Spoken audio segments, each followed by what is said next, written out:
Hello guys, আমি আজকে লোটে মাছের একটা রেসিপি দেখাবো।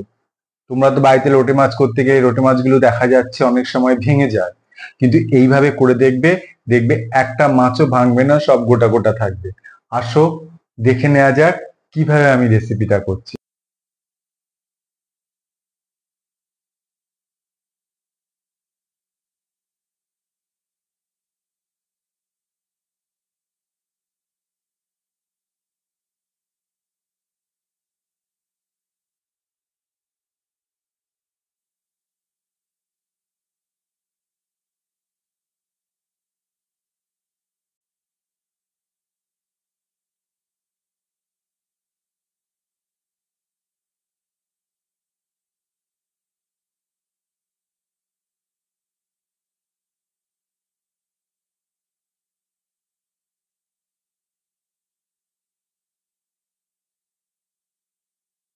আমার মশলা বাটা হয়ে গেছে। এবার আমি কি করব, যে নুন হলুদ মেখে রাখা মাছটা মধ্যে আমি এই বাটা মশলা কিছুটা দিয়ে দেবো। দিয়ে এটাকে মেখে নেবো ভালো করে। আমি গ্যাসে কড়াই বসিয়ে দিয়েছি, তেলও দিয়ে দিয়েছি।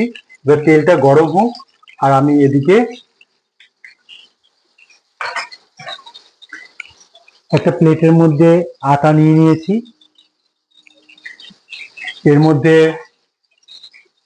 একটু লবণ দিয়ে দেবো, একটু লঙ্কার গুঁড়ো দিয়ে দেবো,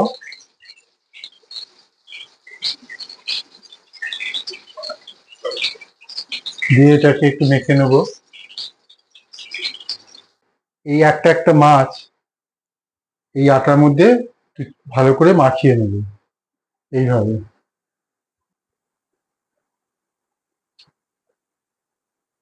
এরকম করে সব মাছগুলোকে আমি মাখিয়ে নেবো আটা। আমার এদিকে তেল গরম হয়ে গেছে। গ্যাসের আঁচটা মিডিয়াম করে দেবো। দেওয়া মাছগুলোকে একটা একটা করে ছেড়ে দেবো।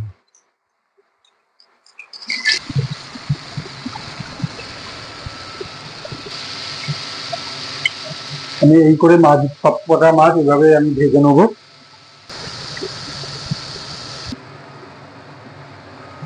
লোট পাট করে দেবো, মাছগুলো এপিট এপিট করে ভেজে নেবো।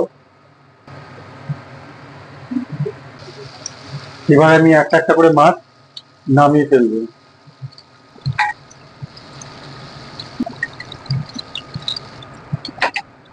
পরে এগুলো ঠিক সেইভাবেই আমি ভেজে নেবো।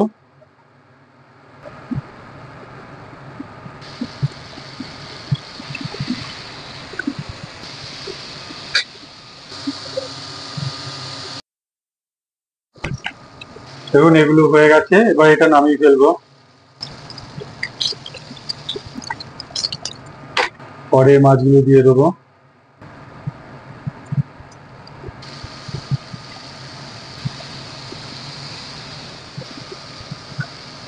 এগুলো হয়ে গেছে, আমি এটাও নামিয়ে ফেলবো। দেখুন সব মাছগুলো আমার ভাজা হয়ে গেছে। আমি যে তেলটা ছিল সেটাকে আমি ছেঁকে নিয়েছি, ছেঁকে নিয়ে ওই তেলটাই দিয়ে দিয়েছি। এবার ওই তেলটা দিয়ে আমি এই আলুগুলোকে হালকা ভেজে,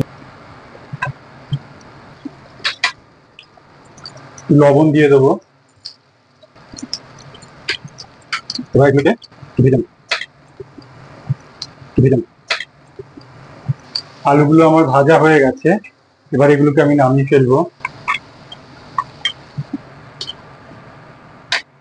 এবার এই তেলের মধ্যে দারচিনি দিয়ে দেবো, দুটো লবঙ্গ দিয়ে দেবো, দুটো এলাচ দিয়ে দেবো, এলাচটা ফাটিয়ে দেবো।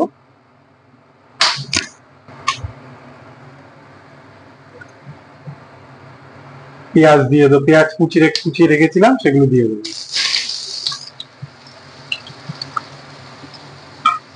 আর দিয়ে দেবো দুটো তেজপাতা, আর দিয়ে দেবো একটা শুকনো লঙ্কা। দিয়ে পেঁয়াজটাকে লাল লাল করে ভেজে নেবো। পেঁয়াজগুলো ভাজা হয়ে গেছে লাল লাল করে। এবার কি করব, এই যে বেটে রাখা যে মশলাটা আছে ওটা দিয়ে দেবো।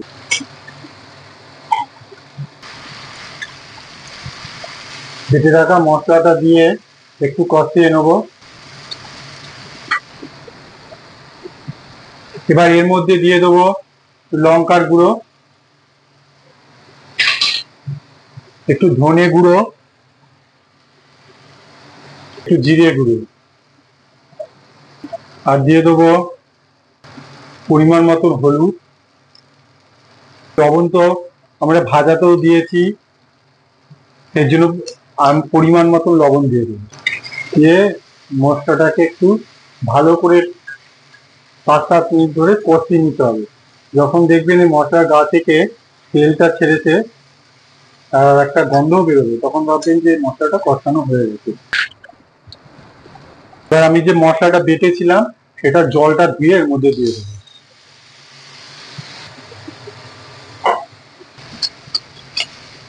5-7 মিনিটের মতন মশলাকে কষাতে হবে। মশলার গা থেকে আমার তেল ছেড়ে গেছে। এবার আমি কি করব, ভেজে রাখা আলুটা দিয়ে দেবো, আর এই যে টমেটো গুলো দিয়ে দেবো।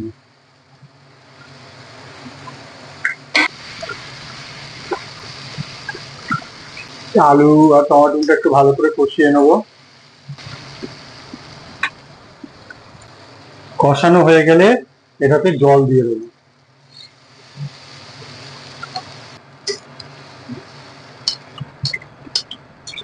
কিছুক্ষণ ফোটাবো। আমি এটাকে 5-7 মিনিট এর মতন ফুটালাম। দেখুন আমার এই আলুগুলো প্রায় সেদ্ধ হয়ে গেছে, আর এই টমেটো গুলো যেগুলো দিয়েছিলাম সেগুলো সেদ্ধ হয়ে গেছে, প্রায় সেদ্ধ হয়ে গেছে। এবার আমি কি করব, এই যে মাছগুলো যেগুলো ভেজে রেখেছিলাম, এবার এগুলো এই ঝোলের মধ্যে আমি একটা একটা করে ছেড়ে দেবো।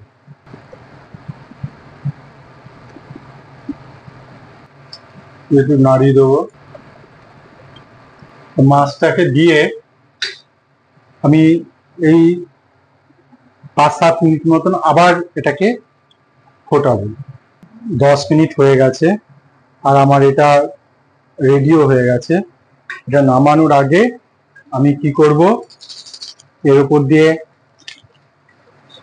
গরম মশলা দিয়ে দেবো। আপনাদের যদি ধনেপাতা থাকে এর উপর দিয়ে ধনেপাতা কুচি দিয়েও আপনারা নামিয়ে ফেলতে পারবেন। যেহেতু বাড়িতে আমার ধনেপাতা নেই বলে আমি দিলাম না। আপনাদের যদি বাড়িতে থাকে আপনারা ধনেপাতা দিয়ে নামিয়ে ফেলতে পারবেন। হয়ে গেছে, এবার আমি এটাকে নামিয়ে ফেলবো।